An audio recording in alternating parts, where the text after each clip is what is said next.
What's the difference between a grand jury and a trial jury?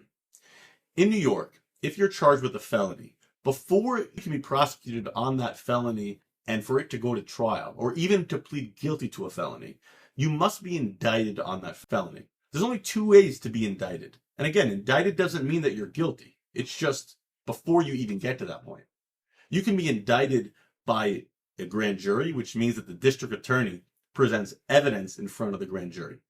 And the grand jury only has to say that it's more likely than not that you have committed that offense. So it's a much lower burden than the actual trial. At the grand jury, your defense attorney is not present. So it's really a one-sided procedure where the district attorney gets to be there by themselves with the grand jury. I'm not present. The defendant's not present. And the grand jury will vote and determine whether or not there's enough evidence to proceed with the felony. If the grand jury indicts, the next step would be an actual trial.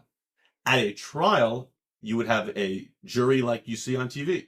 A jury trial of 6 people for misdemeanors or 12 people for felonies. The standard of proof at a trial is much higher. It's beyond a reasonable doubt. So that's the main difference between a grand jury and a trial jury.